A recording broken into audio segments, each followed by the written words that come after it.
사랑하는 여러분, 저는 오늘 여러분에게 엘리야의 이야기를 좀 들려드리고 싶습니다. 엘리야의 이야기는 제가 설명하지 않아도 이 가운데 신앙생활을 막 시작하지 않은 이상에는 다 많이 알 거예요. 우선 엘리야면 딱 생각나는 게 있어요. 떠올리는 몇 가지 그림이 있죠. 먼저 그 이름의 뜻을 보면 나의 하나님은 여호와시라 이런 뜻입니다. 엘리야의 그 이름이 나의 하나님은 여호와시라 이런 뜻이고 있고요.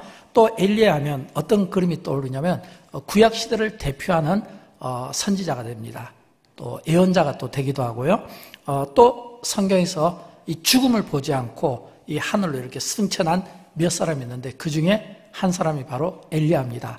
또 우리는 예수님의 겟세마네 그 변화산에서 그 기도를 보면 변화산에서 예수님께서 기도 가운데 만나준 구약의 두 대표적인 인물이 있거든요. 엘리야와 그리고 모세입니다. 제자들이 그 모습을 보고 너무 기뻐했어요.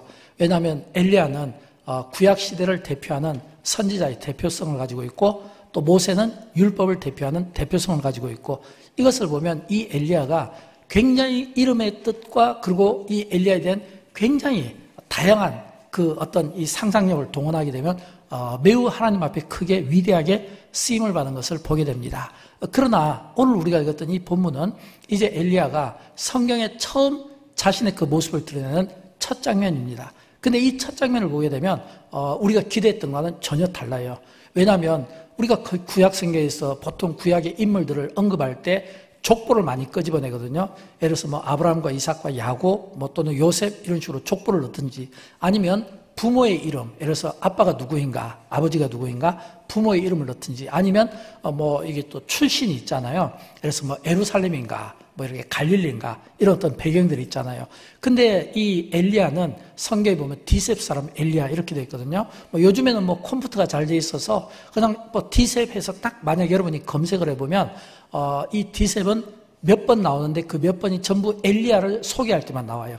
디셉 사람 엘리야, 디셉 사람 엘리야 이런 식으로 나오거든요. 이 말은 성경에서 엘리야를 소개하는 것 외에는 이 디셉이라는 단어가 나오지 않아요. 이 말은 굉장히 주목받지 못하는 아주 작은 도시, 아주 작은 시골 마을이다 이렇게 생각할 수 있어요. 그러면 엘리야가 다 이렇게 역사의 무대에서 자기를 등장시킬 때 무슨 족보가 있는 것도 아니고 부모의 이름이 있는 것도 아니고 그렇다고 해서 뭐 신앙의 명문가도 아니고 또 그렇다고 해서 이 엘리야가 뭐 이렇게 뭐 좋은 도시에서 태어난 어떤 배경도 아니고 모든 것들이 그냥 우리가 흔히 이야기하면 무명 이렇게 하면 되겠죠. 무명. 그냥 무명의 평신도가 쫙 역사의 무대에 등장했다 이거예요. 근데 이 엘리야가 등장할 때 근데 그 당시에 그 상황을 보게 되면 아주 상황이 안 좋았어요. 어떤 상황이었냐면 이 엘리야가 등장할 때 이 구약시대에 우리가 왕조를 보게 되면 다윗과 솔로몬까지는 굉장히 좋은 시대였잖아요. 뭐 그냥 우리가 흔히 이야기하는 태평성대를 이룰 수 있도록. 왜냐하면 다윗이 영토를 크게 통합했고 또 솔로몬이 그가 지혜로 나라를 부강시켰거든요. 근데 이 솔로몬이 나중에 하나님 앞에 몇 번의 그 징계와 사인을 받거든요. 그걸 깨닫지 못해서 이제 이 솔로몬 그 다음 때부터 어떤 일이 나냐면 솔로몬이 딱 죽으면서 이스라엘이 반토막이 난 거예요. 반토막이. 우리 대한민국이 남북으로 나눠진 것처럼 거기도 남북으로 나눠졌어요. 남쪽은 유다, 북쪽은 이스라엘. 근데 남쪽에는 그래도 이 열왕기상을 보면 왕들의 이야기가 나올 때 간혹 이 뭐냐면 여호와 앞에 여호와를 경외하는 왕들이 나오거든요.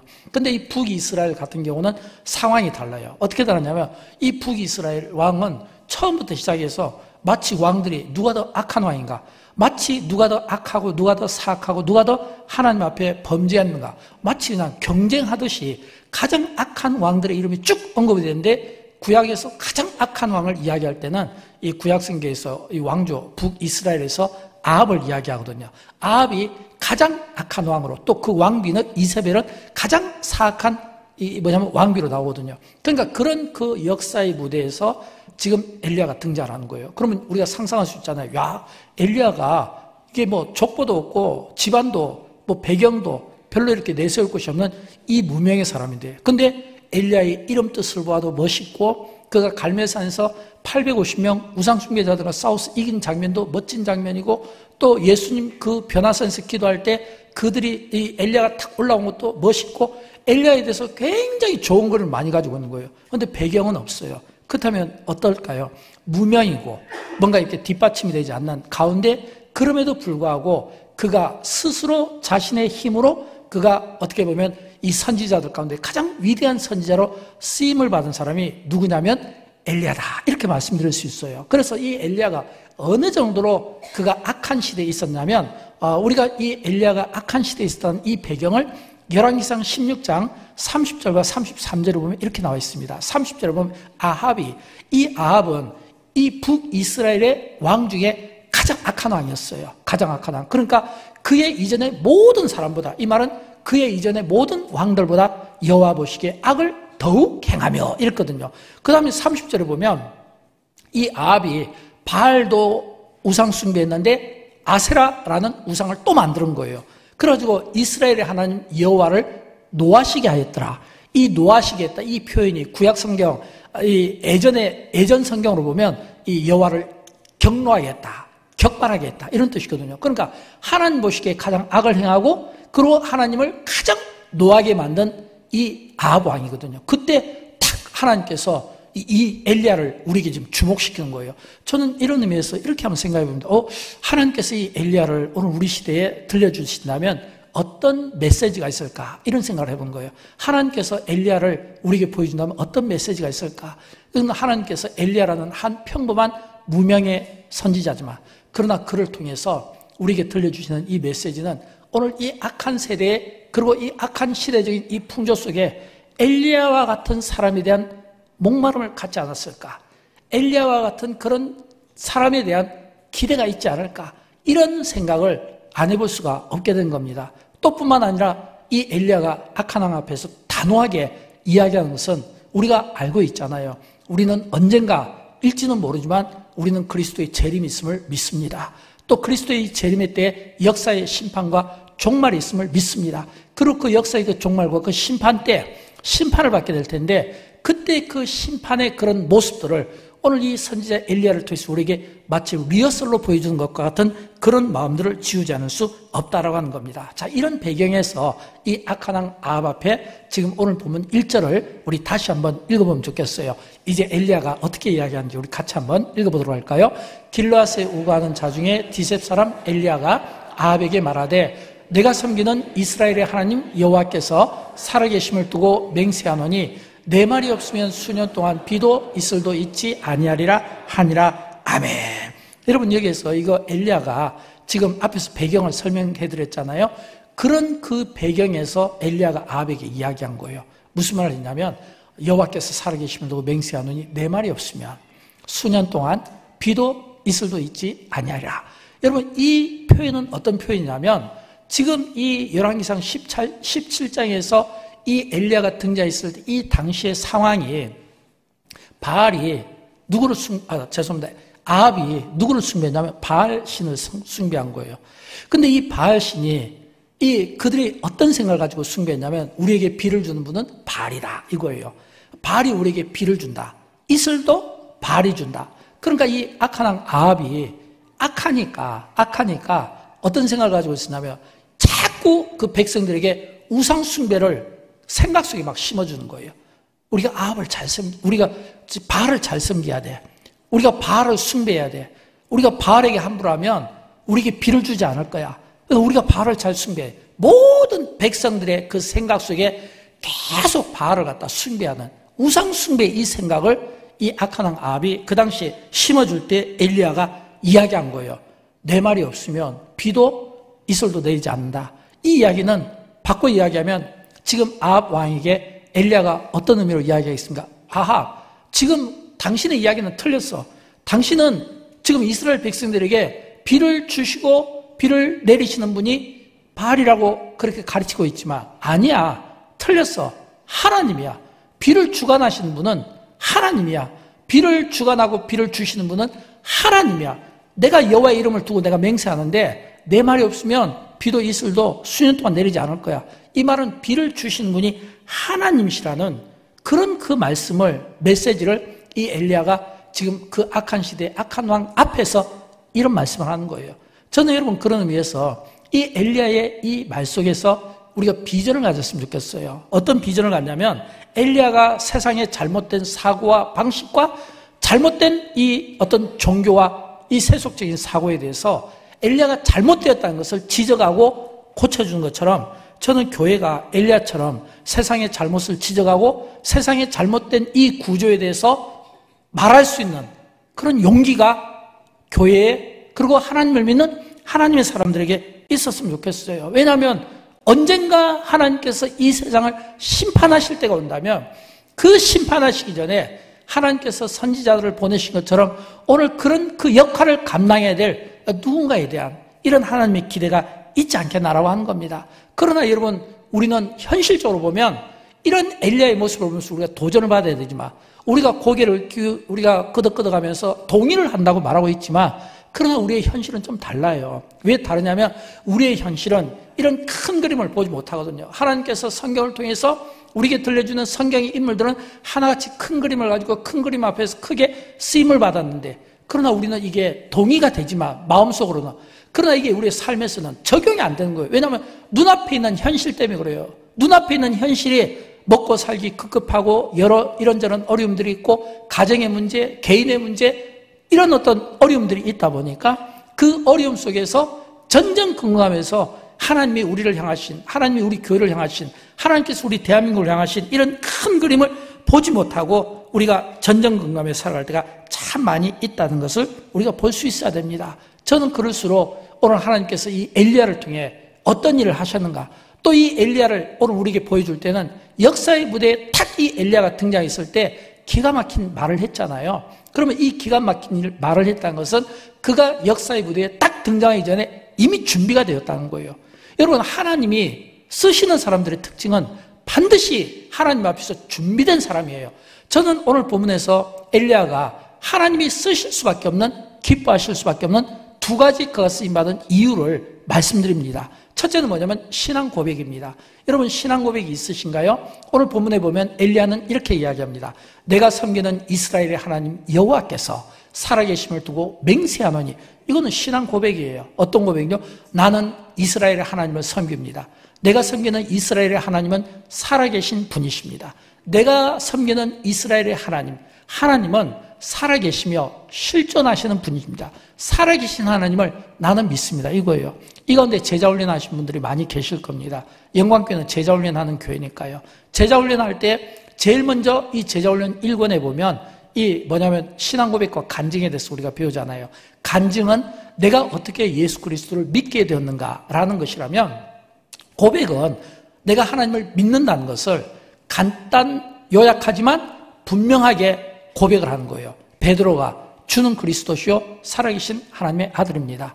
엘리야가 나는 살아계신 하나님을 믿습니다. 이거예요. 그러니까 이 신앙 고백이라는 것은 내가 신앙하는 신앙의 대상이 누구인가? 하나님이시다. 하나님은 어떤 분인가? 살아계신 분입니다. 하나님은 어떤 분입니까? 지금도 살아서 역사하시며 실존하시는 분입니다. 나는 하나님을 믿습니다. 이게 신앙 고백이에요. 이런 이 신앙 고백이 엘리야에게 있었다는 거예요. 근데 여러분, 예를 들어서 우리가 살아가면서 신앙 고백을 하는 것은 어쩌면 좀 그렇게 어렵지 않을 수도 있어요. 왜냐하면 주변에 예수 믿는 분들이 많잖아요.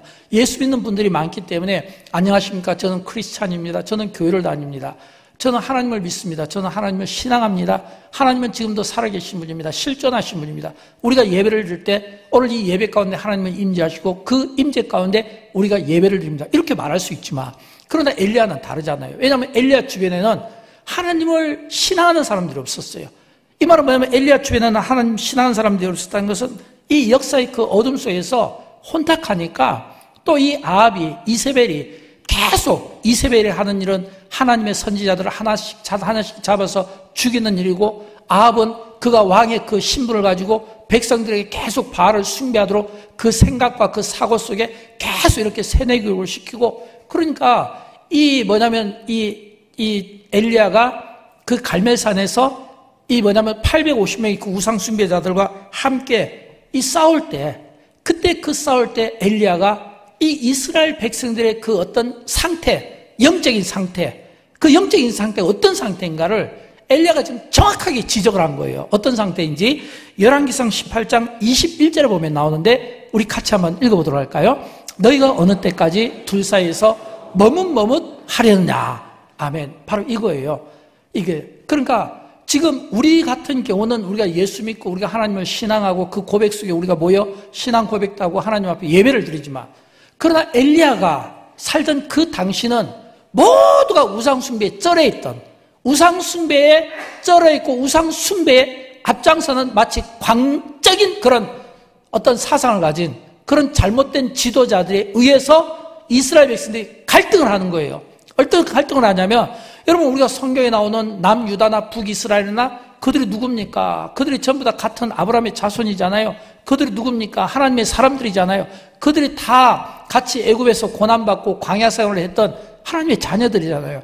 다시 말하면 하나님의 자녀들이라는 것은 하나님께 선택받은 구원받은 백성이므로 하나님을 예배하고 하나님을 경배하며 하나님의 그 다스림과 인도 속에 우리가 살아야 되는데, 그럼에도 불구하고 잘못된 사상과 잘못된 생각들이, 잘못된 어떤 이런 우상숭배들이 계속 우리 생각 속에 들어오다 보면 그 생각 속에서 어떤 결정을 내리냐면 이것도 아니고 저것도 아닌 어정쩡한 가운데 머뭇머뭇거리는 사람들이 생기게 된다는 거예요.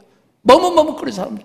근데 그 머뭇머뭇거리는 사람들이 이 엘리야 입장에서 볼 때는 그들이 전부 하나님을 경배하고 하나님을 예배해야 될 자들이라는 거예요. 근데 왜 그렇게 됐을까요? 그 악한 영에 사로잡히고 미혹되어서 머뭇머뭇거리는 그런 그 안타까운 그 현실을 지금 보고 있는 겁니다. 여러분, 우리가 하나님에 대해서 알아야 될 것은, 하나님은 어떤 분입니까? 여러분, 하나님은 액세서리가 아니에요. 그냥 하나님은 가끔 가다 보면 기독교적인 어떤 상징적인 것들을 가지고 막 몸에 어떤 부착한 이런 거인데, 그거는 그냥 내가 하나의 보여주기, 내가 또는 나의 어떤 몸을 단장하는 것은 되지만, 그것이 내가 하나님을 믿는 액세서리가 되면 안 되고, 하나님 앞에 내가 하나님을 믿는다는 어떤 상징이 되면 안 되는 겁니다. 하나님은요, 무슨 뭐 동창회 모임, 무슨 모임처럼 모임을 가지는 그런 분이 아니에요. 하나님은 우리의 합당한 경배를 받으시는 분이에요. 그러니까 하나님은 내가 복을 받으면 내가 하나님을 좋아하고, 또 내가 복을 받지 못하고 하는 일이 뜻대로 안 되면 내가 하나님을 싫어하고, 내 감정의 기류에 따라서 파도처럼 움직이시는 이런 하나님이 아니라는 거예요. 하나님은 우리의 합당한 예배를 받으시고 우리의 경배를 받으시는 분이고, 우리가 합당한 예배와 경배를 드려야 될 분이시다라는 거예요. 근데 이스라엘 백성들이 왜 그렇게 머뭇거릴까요? 이거 뭐 아합 이야기를 들어보면 꼭 바알이 하나님 같기도 하고, 또 엘리야 말을 들어보면 또 엘리야가 하나님 같기도 하고, 신앙의 정체성이 없으니까 그래요. 고백이 없으니까 그래요. 저는 여러분, 우리 가운데 한 사람도 우리가 신앙의 고백과 정체성 없어서 우리가 흔들거리며 어떤 일 앞에서 우리가 머뭇거리는 인생이 아니라 당당하게 말할 수 있는, 나는 하나님을 믿습니다. 나는 하나님을 신앙합니다. 내가 믿는 하나님은 살아계신 분입니다. 내가 믿는 하나님은 살아서 실존하시는 분입니다. 지금 이 자리에 계시며 우리의 예배를 받으시는 하나님 앞에서 나는 예배하는 하나님을 믿는, 그러면서 여러분의 이름을 내든 여러분의 직분을 내든 또는 여러분이 우리 다니는 영광교회 소속을 내든 정확하게 자기를, 정체성을 밝힐 수 있는 그런 신앙을 저와 여러분이 갖게 되기를 주님의 이름으로 축원드립니다. 엘리야가 그래서 인정을 받은 거예요. 저는 두 번째, 이 엘리야가 오늘 본문에서 참 대단한 그런 자신감과 당당함을 가지고 있다고 볼 수 있습니다. 왜냐하면 오늘 보면 1절 후렴 부분에 보면, 제가 다시 읽어드릴게요. 내가 섬기는 이스라엘의 하나님 여호와께서 살아계심을 두고 맹세하노니 내 말이 없으면 수년 동안 비도 이슬도 있지 아니하리라. 근데 여러분, 엘리야가 지금 이 이야기를 할 때 여러분 한번 생각해 보십시오. 엘리야 외에는 아무도 엘리야를 따른 사람이 없었고 엘리야의 말에 동의하는 사람이 없었어요. 악한 왕이었습니다. 악한 왕비였어요. 악한, 그리고 잘못된 신을 섬기는 자들이었어요. 근데 그런 앞에서 엘리야가 이야기했다면 어떻게 이야기했겠습니까? 저처럼 이렇게 볼륨이 이 정도 올라가지는 않았겠죠. 그냥 죽고 살기로 이야기하지 않겠습니까? 게다가 또 그 당시 뭐 지금도 마찬가지지만 이 이스라엘, 이 팔레스타인, 이 중동 지역은 사막이잖아요. 물이 나오지 않잖아요. 물이 귀하잖아요. 그러니까 지금도 물이 귀한데 그 당시에는 얼마나 물이 귀했겠습니까? 그 당시에는 진짜 이 이슬이라는 이 단어가 이게 쓰여졌다는 것은 이슬도 소중하게 여기는 그런 때에 그냥 엘리야가 비도 이슬도 오지 않는다, 이 이야기만 들어도 아마 이스라엘 백성들 입장에서는 간담이 막 서렸을 것 같아요. 근데 엘리야가 그런 이야기를 할 때 그 이방신을 섬기는 그 많은 우상숭배자 앞에서 이야기를 할 때는 어떤 심정이었을까라고 하는 겁니다. 제가 생각할 때는 이 엘리야의 이야기를 듣는 이 왕 아합이나 또는 이세벨, 여왕이나 또는 이 어떤 이 우상 숭배자들 있잖아요. 막 이 850명이나 이런 우상 숭배자들을 향해서 마치 이 엘리야가 막 큰 해머를 가지고 막 머리를 막 내려치는 그런 심정으로, 그리고 말씀을 받는 자들이 그런 마음으로 막 머리가 터져가는, 그렇지 않으면 엘리야가 그 자리에서 살아남을 수가 없어요. 엘리야의 이 말에 굉장한 권위와 힘과 능력이 있었기 때문에 누구도 이 엘리야를 건드리지 못했다는 거예요. 그러면 얼마나 큰 말씀의 방망이로 막 내려쳤겠습니까? 그런 심정으로, 그런 당당함으로, 그런 자신감으로 이 엘리야가 그 자리에 딱 섰다라고 하는 겁니다. 여러분, 하나님은 하나님의 사람들을 쓰실 때, 하나님의 사람들을 준비시킬 때 그냥 준비시키는 게 아니에요. 우리가 생각할 때는 우리의 평가의 기준은 다를 수 있지만, 그러나 하나님은 하나님의 사람들을 쓸 때 엘리야처럼 분명한 신앙 고백을 가지고, 분명한 그 신앙 고백 속에, 그 상황 속에서, 그 환경 속에서 하나님의 뜻을 정확하게 전할 수 있는 메신저 역할을 감당하는 그런 선지자, 자신감이 넘치는 이런 사람을 하나님은 들어 쓰신다고 하는 사실을 믿으시기 바랍니다. 저는 동시에 이런 자신감이 저와 여러분에게도 있었으면 좋겠어요. 여러분 가운데 그런 분이 없기를 바랍니다. 그러나 혹시라도 여러분 스스로에게 혹시라도 한번 질문해 보세요. 나는 아무것도 할 줄을 몰라요. 나는 할 수가 없어요. 나는 잘 못해요. 라고 혹시 생각하는 분이 없기를 바라지만, 있다면 생각을 바꿔야 돼요. 왜냐하면 나는 할 수 없다라고 하지만 나는 못해도 하나님은 하십니다. 나는 능력이 없어도 하나님은 능력이 있으십니다. 더 중요한 것은 하나님은 결코 우리 인생에 대해서 내가 내 인생이라 할지라도 함부로 내가 내 인생에 대해서 부정적으로 말하는 것을 원하시는 하나님이 아니에요. 하나님은 절대 우리 인생에 대해서 부정적으로 평가하지 않습니다. 또는 우리를 판단하시지도 않아요. 우리가 잘못된 길로 가도록 내버려 두시는 하나님이 아니에요. 붙잡고 이렇게 세워주시는 하나님이십니다. 그러므로 하나님 앞에서 내가 나는 못해요 라는 말은, 이것은 있을 수가 없는 이야기라는 거예요. 이런 이 변명 없기를 바라지만, 혹시라도 있다면 저는 오늘 하나님께서 예배 가운데 성령께서 여러분의 그 잘못된 생각, 연약한 생각까지도 쳐서 만져서 바꿔주는, 그래서 인생을 다시 한번 터닝포인트 시켜주는 그런 은혜가 있게 되기를 주님의 이름으로 축원드립니다. 성공학의 대가라고 불리는 지글러가 쓴 정상에서 만납시다, 그 책에 보면 빅트 세르비아코프라는 이 사람의 이야기가 나옵니다. 근데 이 빅트라는 이 사람이 어떤 사람이냐면, 어릴 때부터 약간 지능이 좀 부족한 사람으로 사람들에게 인식이 된 거예요. 그러다 보니까 지능이 부족하다는 그 사람들의 그 편견 속에 15살까지 이 빅트는 아무 일도 하지를 못했던 거예요.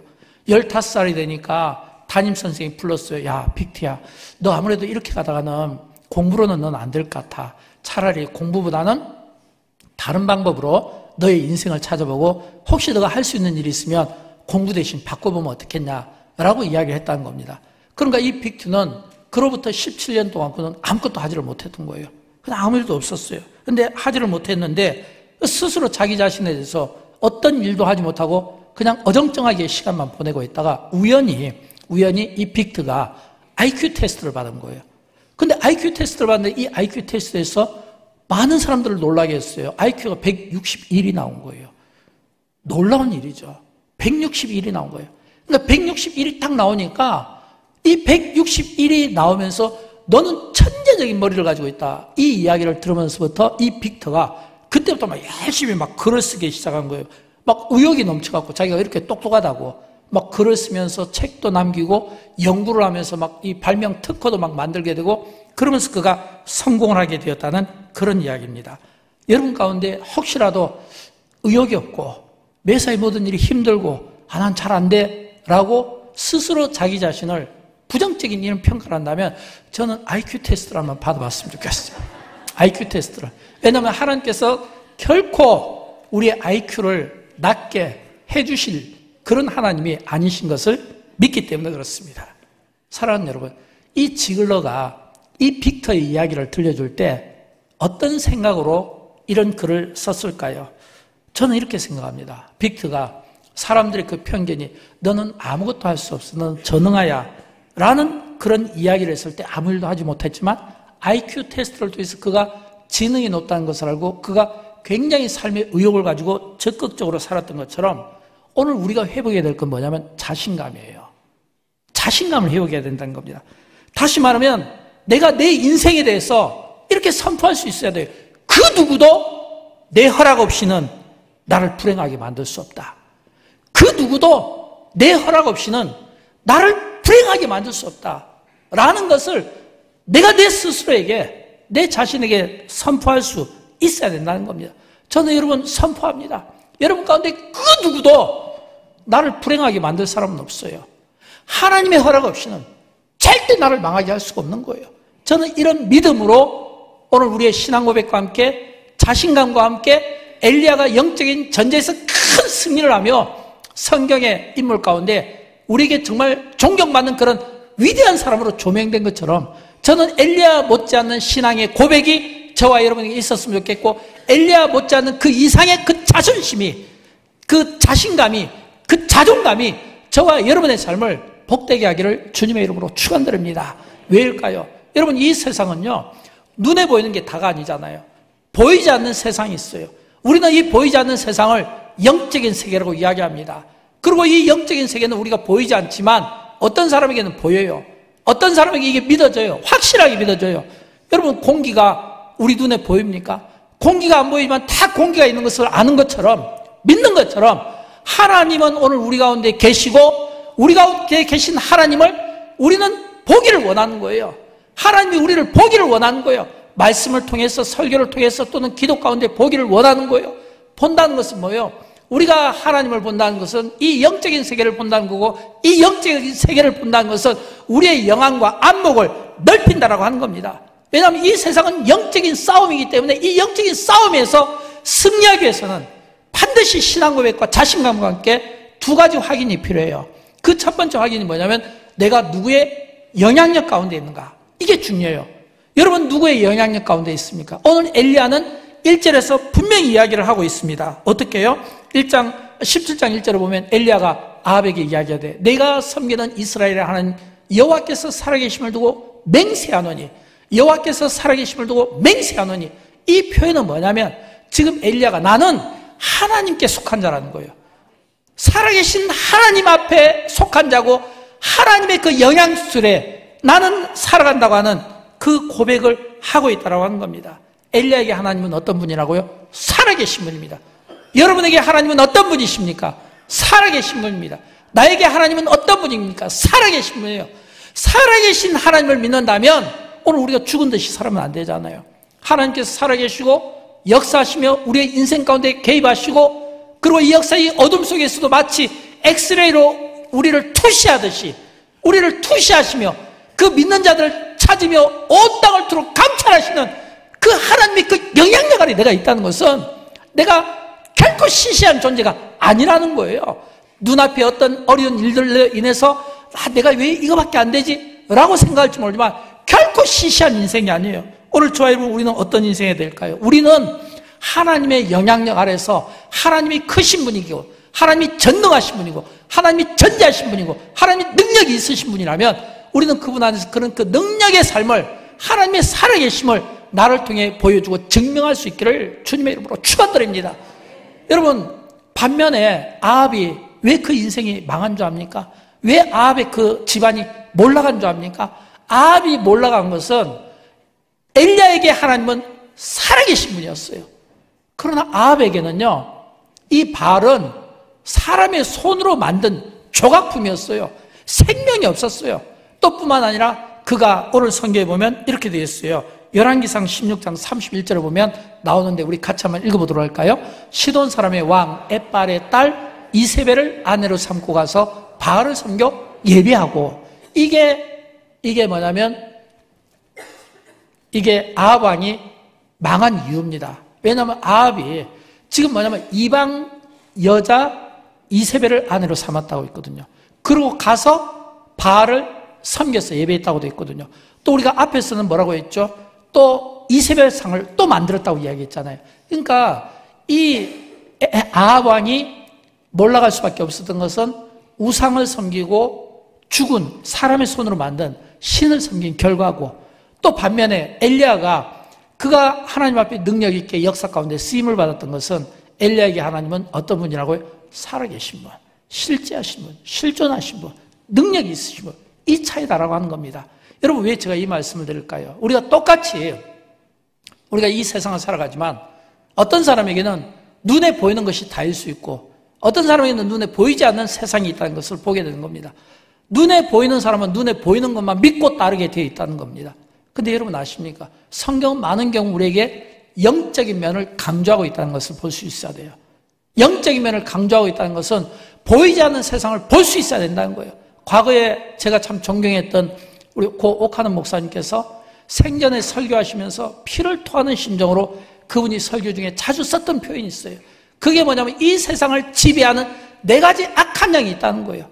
이 세상을 지배하는 이 네 가지 이 악한 영, 그게 뭐냐면 거짓 영, 탐심 영, 그리고 정욕 영, 그리고 이 뭐냐면 분열의 영. 그래서 거짓의 영과 탐심의 영과 그리고 정욕의 영과 분열의 영, 이 네 가지 악한 영이 이 세상을 사로잡고 있다는 거예요. 그래서 너희는 깨어서 이 네 가지 이 악한 영들과 싸워 이겨라. 피를 토하는 심정으로 한국교회를 위해서 회개 기도를 할 때마다, 한국 사회를 위해서 회개 기도를 할 때마다 항상 이 옥하는 목사님께서 하셨던 그 메시지가 뭐냐면 이 네 가지 악한 영과 싸워서 이기라 이 말이에요. 이 말은 뭐냐면 지게 되면 엘리야 시대에 살았던 그런 영적인 그런 혼탁함 속에서 살아갈 수밖에 없다라고 하는 것입니다. 저는 여러분 그런 의미에서 오늘 하나님의 말씀이 정말 여러분에게 검이 되어서 이 하나님의 말씀이 진짜 생명력 있고 살아있고 이 말씀이 진짜 능력이 있다는 것을 저는 여러분의 삶을 증명했으면 좋겠어요. 여러분 이 하나님의 말씀이 진짜 살아있는 능력의 말씀이라는 것이 언제 증명된 줄 압니까? 이게 증명되려면요 우리가 영적인 싸움을 해봐야 돼요.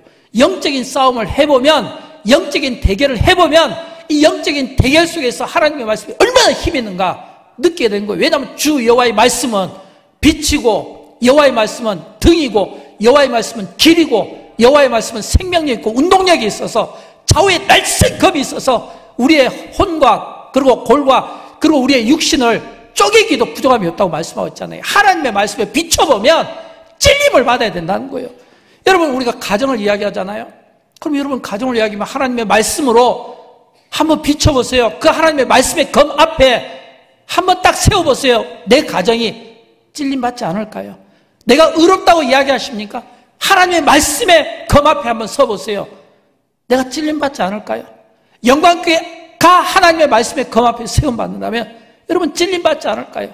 오늘 이 시대 앞에 우리가 의롭다고 이야기하지만, 도덕적이라고 이야기하지만, 깨끗하다고 이야기하지만 하나님의 말씀 앞에 한번 서보시면 결코 그렇지 않다는 것을 배우게 되는 겁니다. 왜 주장하십니까?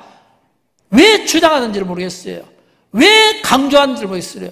왜 구호를 외치는지 모르겠어요. 이게 중요한 게 아니라 하나님의 말씀이 진짜 강하다는 것은요 말씀 앞에 딱 서보면요 깨지지 않은 사람이 없는 거예요. 그래서 우리는 교회에서 주일날마다 참회 기도를 하는 것은 여전히 우리가 하나님의 은혜 가운데 살아가고 있지만 여전히 우리 안에 있는 이 재성을 완전히 털어버리지 못하는 연약함을 가지고 있다는 또 하나의 반증이 아니겠습니까? 사랑하는 여러분, 저는 우리가 진짜 하나님의 말씀으로 사는 인생인가를 여러분이 한번 평가하려면 예배 속에서 지금 우리는 주일 예배를 드리고 있잖아요.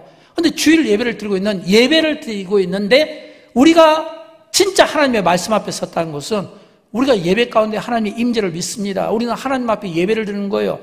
여러분은 지금 이 목사의 설교를 듣는 것이 아니라 하나님의 말씀을 목사의 입을 통해 빌려서 듣는 겁니다.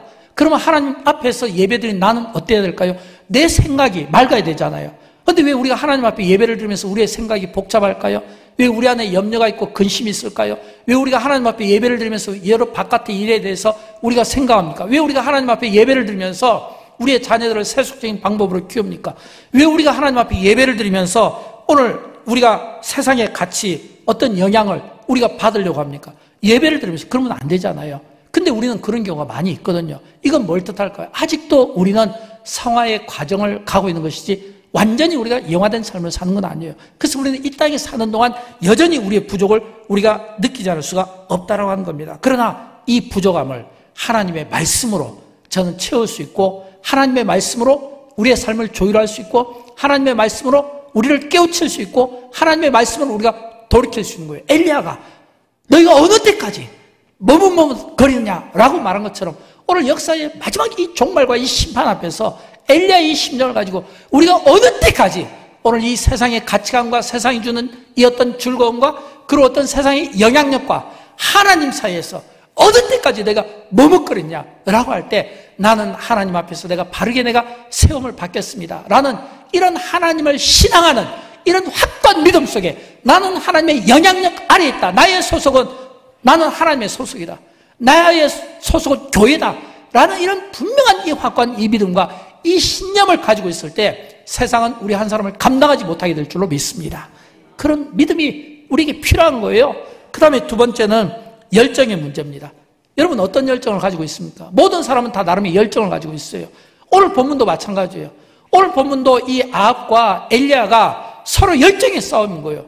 어떤 열정이요? 아합의 열정은 어떤 열정일까요? 여러분 이 사탄의 열정은 뭐예요? 계속 우리 믿는 사람들이 하나님으로부터 멀어지게 하는 거잖아요. 아합도 마찬가지예요. 아합의 열정은 바알을 만들어 놓고 사람들에게 숭배하게 합니다. 아세라를 만들어 놓고 사람들에게 숭배를 합니다. 그리고 잘하게 합니다. 비를 주는 분은 바알이라고 가르칩니다. 그리고 또 이슬을 주는 분도 바알이라고 가르칩니다. 계속 바알 숭배로 모든 사람들의 그 생각을 지배하고 모든 사람들의 그 생각 속에 계속 막 집어넣는 거예요. 그게 아합의 열정입니다. 여러분 그런 것처럼 이 세상은 그들이 가지는 그 가치가 최고라고 여기면서 그 세상의 가치를 계속 우리 속에 심어주는 거예요. 그 가치가 어떤 사람에게는 물질이고 어떤 사람에게는 성공이고 어떤 사람에게는 이성이고 어떤 사람에게는 소유고 이런 가치를 막 심어주는 거예요. 그리고 그것이 옳다고 막 여기는 거예요. 그러면서 그 잘못된 생각을 막 심어주면 여러분 사람이 어떻게 될까요? 세뇌받으면요 다 그렇게 따라가고 그렇게 믿게 되는 거예요. 그러나 여러분 엘리야는 어떻습니까? 엘리야는 이 아합이 그 우상 숭배의 열정을 품고 모든 사람들이 우상을 선포한다면 엘리야는 하나님을 이야기하는 겁니다. 하나님에 대한 열심이 얼마나 큰지 성경은 열왕기상 19장 10절에서 이렇게 이야기합니다. 하나님의 열심을 우리 같이 읽어보도록 할까요? 그가 대답하되 내가 만군의 하나님 열심히 유별하오니 그랬거든요. 이 말은 지금 이 아합이 이 우상 숭배에 열심을 품었다면 엘리야는 하나님께 열심을 품었습니다. 이 말은 뭐냐? 하나님의 열심, 하나님의 이 열심에 대해서 이 열정에 대해서 오직 하나님만 드러낸 거예요. 나는 하나님을 믿습니다. 하나님은 살아계신 분입니다. 하나님은 지금도 살아서 우리 가운데 역사하시는 분입니다. 하나님은 실존하시는 분입니다. 그러므로 우리가 하나님의 영향력 아래서 살아야 됩니다. 나는 하나님을 전하는 선지자입니다. 나는 하나님의 말씀으로 오늘 이 세상이 잘못되어 있고 우상숭배로 가득 차 있고 머뭇머뭇거리는 여러분을 향해서 나는 하나님의 메시지를 전하는 겁니다. 하나님께로 돌아오십시오. 하나님을 경배하십시오. 하나님만을 섬기십시오. 이게 엘리야의 열정이에요. 저는 여러분 이런 이 엘리야의 열정이 오늘 우리 시대에 반드시 저는 회복돼야 된다고 생각합니다. 왜일까요? 우리가 예배 하나를 드리더라도 우리의 예배에 많은 생각들이 있다 보니까 집중을 못해요.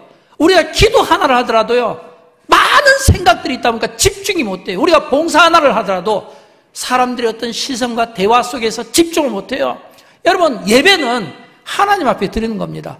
기도도 하나님 앞에서 하는 겁니다. 봉사도 헌신도 하나님 앞에서 하는 거예요. 사람에게 보여주는 것이 아니라 하나님 앞에서. 그러면 우리가 이 엘리야를 통해서 해보게 되는 것은 오늘 엘리야가 그 영적인 혼탁과 그 어둠의 시대에 하나님이 엘리야를 통해서 하나님의 살아계신 분이고 하나님을 신뢰하고 하나님이 우리의 믿음의 대상이라는 것을 이 엘리야가 강조했다는 것은 뭐예요? 오늘 우리가 어떤 의미로 보면 영광교를 두고 이야기하는 건 아니에요. 이 주변에 있는 교회나 한국교를 두고 이야기하는 건 아니에요. 이 표현이 잘못됐다면 용서하십시오.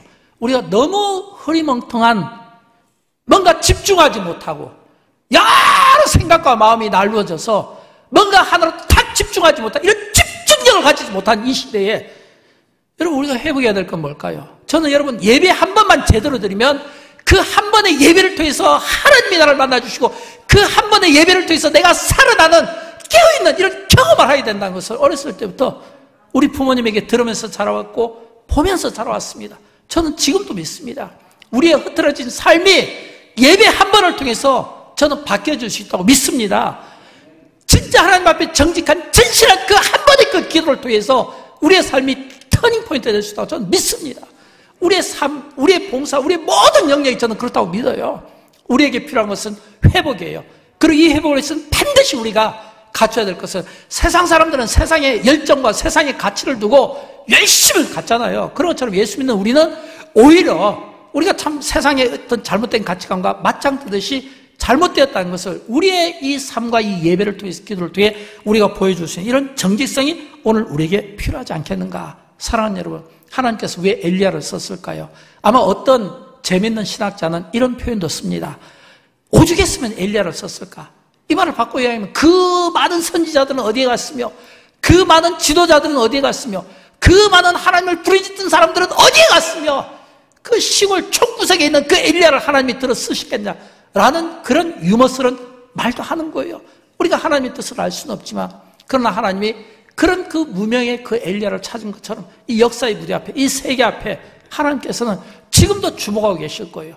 지금도 엑스레이로 투시한 것처럼 우리를 감찰하시면서 우리 시대의 엘리야와 같은 자를 그처럼 찾고 싶어하던 하나님의 그 목마름이 저는 있을 거라고 믿고, 그런 하나님의 그 목마름을 또한 우리가 채워줄 수 있어야 된다고 믿습니다. 여러분, 우리가 찬양 가운데 하나님의 부르심에는 후회함이 없다고 했잖아요.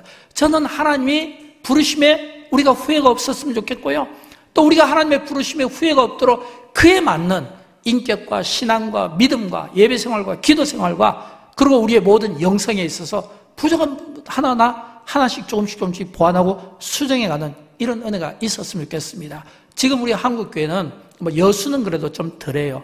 그런데 우리 대한민국 지금 서울 중심으로 해서, 경기도 중심으로 해서 지금 모든 초교파적으로 한국교회가 대통령 선거를 위해서 지금 다 기도를 하고 있습니다. 정오의 시간을 정해놓고 기도하고 있어요. 또는 오전 또는 저녁 또는 철야를 통해서 기도하고 있습니다. 모든 목사님들이 오늘부터 선포를 했어요. 그래서 한국교회가 지금부터 2주 동안 대통령 선거까지 한국교회가 기도하자. 이거는 우리가 어떤 지도자를 선출하는 것도 참 중요한 의미지만, 그러나 이 기도가 왜 필요하겠습니까? 지금 너무 이 대통령 선거를 통해서 거짓과 그리고 막 여러 악한 것들과 여러 막 이념적인 이 대결과 이런 것들이 너무, 이게 뭐냐면 우리를 힘들게 하잖아요. 그래서 교회가 기도를 하는 것은 하나님의 뜻 가운데 지도자가 세워지고, 그리고 결과에 누구든지 승복도 해야 되겠지만, 더 중요한 것은 이 대한민국의 선거 이후의 하나됨을 위해서 우리가 기도를 해야 되는 겁니다. 우리 대한민국의 하나됨을 위해서. 왜냐하면 이 선거가 우리를 망치는 것이 아니라 우리를 복되게 하고 우리 대한민국을 회복하는데 쓰임을 받아야 되지 않겠습니까? 또 저는 영광교회는 더더욱 기도를 많이 해야 된다고 생각합니다. 지금 한국교회가 전부 대통령 선거를 놓고 2주 놓고 기도하는데, 저도 내일 아침부터는 이제 새벽마다 이제 영광교회 직분자 선거를 위해서도 기도하려고 합니다. 4주 남았거든요. 그러니까 2주 대한민국 지도자를 위해서, 또 4주 후에 있게 되는 또 영광교회 지도자들을 위해서 우리가 이렇게 세울 때, 저는 하나님께서 준비된 자를 통해 일하실 때 우리를 통해 일하시는데, 그러니까 우리는 참 축복된 거예요. 근데 우리를 통해 일하실 때 우리가 누굽니까? 우리가 신앙관이 분명하고 자신감 있게 하나님의 영향력 아래서 하나님에 대한 열심을 가진 우리가 그 한 표로 우리가 좋은 분들을 많이 세움으로써 하나님의 그 영광에 다다를 수 있게 만든다고 하는 겁니다. 제가 이렇게 인터넷을 한번 검색을 해봤어요. 한 표. 보니까 이 세계 역사가 한 표 때문에 갈라진 적이 참 많더라고요. 한 표 때문에 독재자가 나오기도 하고, 한 표 때문에 민주국가가 되기도 하고, 한 표 때문에 그 나라의 언어를 영어로 쓰기도 하고, 이 한 표로 인해서 일어났던 많은 그 어떤 일들을 보면서 한 표의 중요성을 얻게 됩니다. 저는 한 분도 포기하지 않았으면 좋겠고, 모든 분들이 하나님 주신 이 표로 우리가 나라의 지도자도 기도하는 가운데 좋은 분이 세워질 수 있도록, 또 교회의 일꾼들도 기도하는 가운데 좋은 분들이 세워질 수 있도록 나라와 교회를 위해서 함께 기도해 주시는 이런 성숙한, 오늘 이 시대가 그처럼 목말라하는 엘리야와 같은 지도자들이 나오고, 또 엘리야처럼 오늘 이 세대 속에, 교회 속에 쓰임받는 은혜가 여러분 모두에게 있게 되기를 주님의 이름으로 축원드립니다. 우리 다 함께 일어나시겠습니다. 일어나셔서 우리 엘리야 찬양 1절만 하고 마치도록 하겠습니다.